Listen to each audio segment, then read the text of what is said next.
Hostel की कहानी की शुरुआत शहर से थोड़ी दूरी पर पुराने कॉलेज कैंपस में एक जर्जर सा गर्ल्स हॉस्टल बना हुआ था।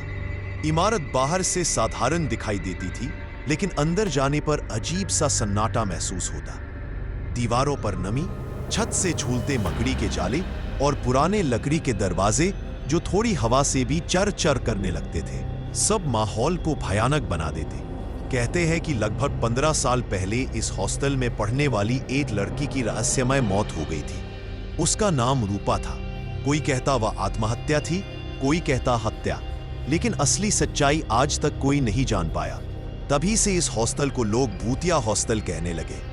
नई छात्रा का आगमन कहानी की असली शुरुआत तब होती है जब गांव से आई एक लड़की सोनाली पढ़ाई के लिए इसी हॉस्टल में रहने आई। सोनाली सीधी सादी, पढ़ाई में तेज और थोड़ी डरपोक किस्म की थी। उसे हॉस्टल में एडजस्ट करने में मुश्किल तो हुई, लेकिन उसने सोचा डर तो बस लोगों की बातें हैं, मुझे पढ़ाई करनी है। लेकिन पहले ही दिन जब वो अपने कमरे में पहुंची, उसने देखा कि कमरे का नंबर 13 है। पुराने जमाने से ही नंबर 13 को पहली अजीब घटना पहली रात सब कुछ सामान्य था, लेकिन दूसरी रात को जब सब लड़कियां सो गईं, तभी करीब 12 बजे सोनाली को लगा जैसे कोई उसके कमरे के बाहर धीरे धीरे चल रहा हो। उसने सोचा कोई वार्डन या छात्रा होगी, पर अचानक धड़ाम, उसके दरवाजे पर जोर से किसी ने दस्तक दी। सोनाली डर गई, लेकिन हिम्मत करके बोली, कौन है? कोई जवाब नहीं आया। दरवाजा फिर 3 बार बजा। थक थक थक। सोनाली ने दरवाजा खोला, पर बाहर कोई नहीं था। कॉरिडोर सुनसान था, सिर्फ ट्यूबलाइट झपक झपक कर जल रही थी। वह कांपती हुई वापस बिस्तर पर लेट गई, लेकिन उसकी नींद उड़ चुकी थी। चोटी पकड़ने की घटना कुछ दिनों बाद सोनाली अपने कमरे में पढ़ाई कर रही थी। खिड़की से हल्की हवा आ रही थी। अचानक उसे महसूस हुआ कि उसके बाल पीछे से किसी ने जोर से खींचे। वह चीख पड़ी और पलटकर देखने लगी। कमरे में कोई नहीं था। उसके माथे पर पसीना आ गया। बाहर भागकर उसने बाकी लड़कियों को बुलाया, लेकिन सबने हंसकर कहा, अरे ये तो यहां रोज होता है। उस लड़की की आत्मा चोटी खींचती है, तू धीरे धीरे आदत डाल ले। कॉरिडोर का साया। एक रात हॉस्टल की सारी लड़कियां वार्षिक फंक्शन की तैयारी से देर रात लौट रही थी। सबने देखा कि कॉरिडोर में सफेद कपड़े पहने एक लड़की का साया खड़ा है। वह धीरे धीरे आगे बढ़ रही थी, लेकिन उसके पांव जमीन को छू ही नहीं रहे थे और उसकी आंखें लाल लाल चमक रही थी। लड़कियों की चीख निकल गई और सब अपने अपने कमरों में भाग गई। उसके बाद से कॉरिडोर में कोई अकेले जाने की हिम्मत नहीं करता। रूपा का रहस्य धीरे धीरे सोनाली को इस हॉस्टल के अतीत के बारे में पता चला। उसे मालूम हुआ कि रूपा नाम की लड़की इसी कमरे नंबर 13 में रहती थी। कहते हैं रूपा बहुत ही होशियार और खूबसूरत थी, लेकिन कुछ लड़कियों को उसकी तरक्की से जलन थी। एक दिन रूपा अचानक हॉस्टल के बाथरूम में मृत पाई गई। आधिकारिक तौर पर इसे आत्महत्या बताया गया, लेकिन हॉस्टल की पुरानी वार्डन ने सोनाली को बताया, बेटा रूपा को किसी ने मारा था और उसकी आत्मा अब तक न्याय की तलाश में भटक रही है। सोनाली का डरावना अनुभव। एक रात सोनाली हॉस्टल की लाइब्रेरी से पढ़ाई करके लौट रही थी। समय करीब 1 बजे रात का था। हॉस्टल का कॉरिडोर। हॉस्टल का राज। सोनाली ने हिम्मत करके अगली सुबह वार्डन से सब कुछ कहा। वार्डन ने धीरे से सिर हिलाया और बताया, रूपा की मौत में हॉस्टल की कुछ पुरानी छात्राओं का हाथ था। उन्होंने उसे बुरी तरह तंग किया और एक रात झगड़े में रूपा की जान चली गई। लेकिन डर के मारे सबने आत्महत्या का झूठा किस्सा बना दिया। सोनाली को समझ आया कि रूपा की आत्मा सच्चाई बताना चाहती है। सच्चाई सामने लाना। कुछ दिनों बाद कॉलेज में एक पूर्व छात्रा सम्मेलन हुआ। उन्हीं पुरानी लड़कियों में से एक वहां आई जिसने शराब के नशे में सच कबूल कर लिया। हाँ, हमने ही उस रात रूपा को बाथरूम में बंद कर दिया था। वो मदद के लिए चिल्लाती रही, लेकिन हम उसे बाहर नहीं निकाला और सुबह उसकी लाश मिली। ये सुनकर सब दंग रह गए। मामला फिर से खोला गया और रूपा को न्याय दिलाने की प्रक्रिया शुरू हुई। आत्मा का अंत। उस रात सोनाली ने सपना देखा। सपना नहीं, बल्कि हकीकत जैसा अनुभव। रूपा उसके कमरे में आई। इस बार उसके चेहरे पर डरावनी झलक नहीं थी, बल्कि शांति थी। वो मुस्कुराकर बोली, धन्यवाद सोनाली, अब मुझे शांति मिल गई।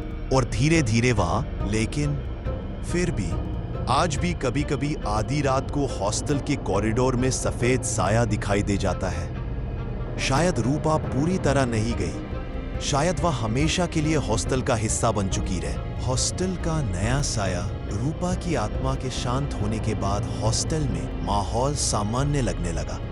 लड़कियां रात को आराम से सोने लगी, लेकिन कुछ हफ्तों बाद अचानक नए नए डरावने हादसे शुरू हो गए। इस बार घटनाएं और अजीब थी। कभी किसी को बाथरूम के शीशे में अपनी शक्ल की जगह किसी और लड़की का चेहरा दिखता। कभी किसी को लगता कि कोई उसकी परछाई उसका पीछा कर रही है। और सबसे डरावना, कुछ लड़कियों को रात को बिस्तर पर कोई बैठा हुआ महसूस होता, जबकि वहां कोई नहीं होता। सबको लगा कि रूपा तो शांति पा चुकी थी, तो ये नया भूत कौन है?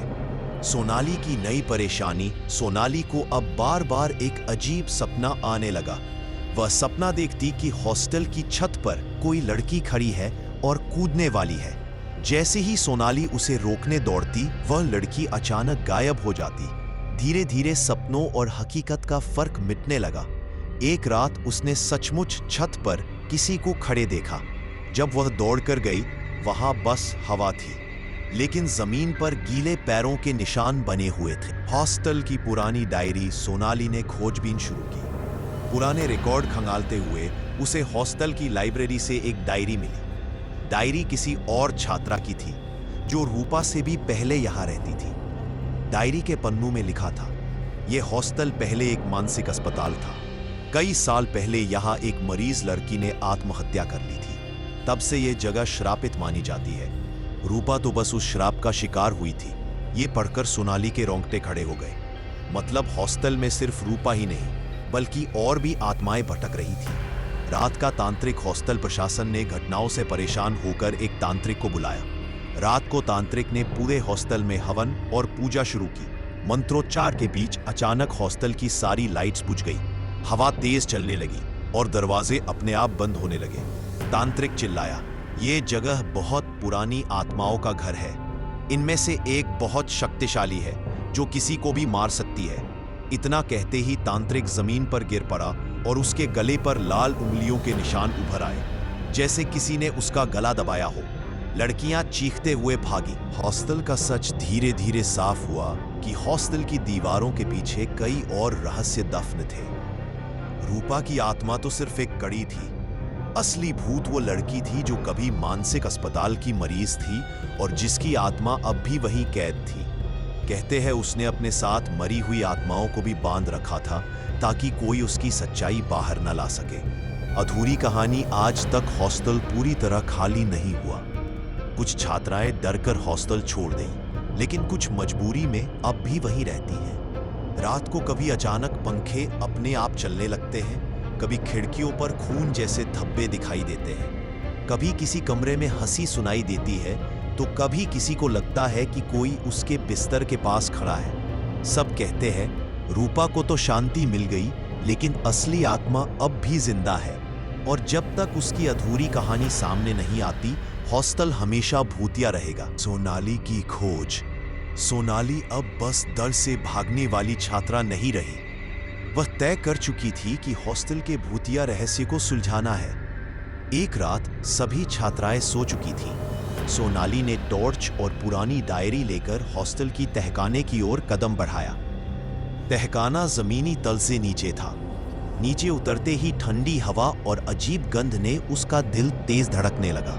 वहां की दीवारों पर पुराने मरीजों के नाम, तारीख और अजीब सी तस्वीरें लगी थी। तभी वह सुनी धीमी बचकानी हंसी। सोनाली ने टॉर्च घुमाया और देखा कि दीवार पर धुंधला सा साया एक कमरे की ओर बढ़ रहा है।